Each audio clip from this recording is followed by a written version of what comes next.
So when we're coming up with a brand, we're going back and forth. We wanted to have a lot of fun. We wanted to have a great personality for the brand. We were trying to figure out like how do we become a lifestyle brand as well, right? We're not just trying to Mhm. make a product. We're not trying to just call it, you know, label it with something. We want to create Yeah. life. We really want to bring it to life.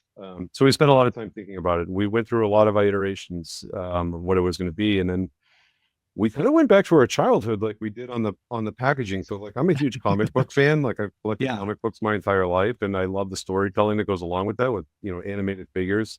I was a wrestling fan when I was a kid, like growing up watching WWF and WWE, and Toby's from Chihuahua would go to Luchador, Lucha Libre Yeah. events. So Yeah. we kind of just put that together, and we're like, let's create our own cast of characters. And what was important with Lucha Libre lifestyle is that these guys are heroes in their communities. Yeah. So they're beyond wrestlers. These are people that are idolized in their communities. They're do charity for their communities. They're outreach for their communities. There's a lot of pride that comes from the communities where these people are from, and it's a very like your average Joe can become a luchador. Like, you don't Mhm. need to be a jacked up bodybuilder to be one. This is like, any guy with a passion, their heart is full and like wants to do this, that they can do it. And Mhm. embracing that lifestyle. So that was a huge part of us, our storytelling that we wanted to develop. And El Nacho was our main guy. One of my sons was identifying as the they them. So our origin Mhm. story on El Nacho, we created a they them luchador.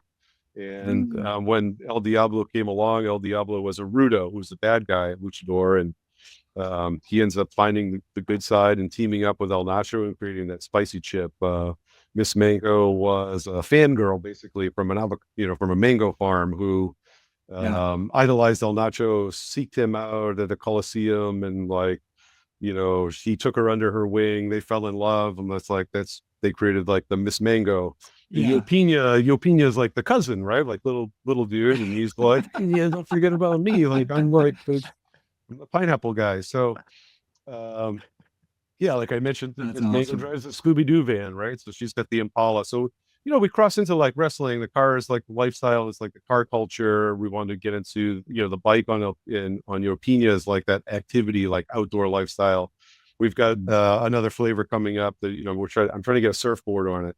Mhm. I think that'll be a lot of fun. So it's we wanted to appeal to a lot of different demographics. We want to be able to tell a big story with figures that are approachable, and that are not intimidating.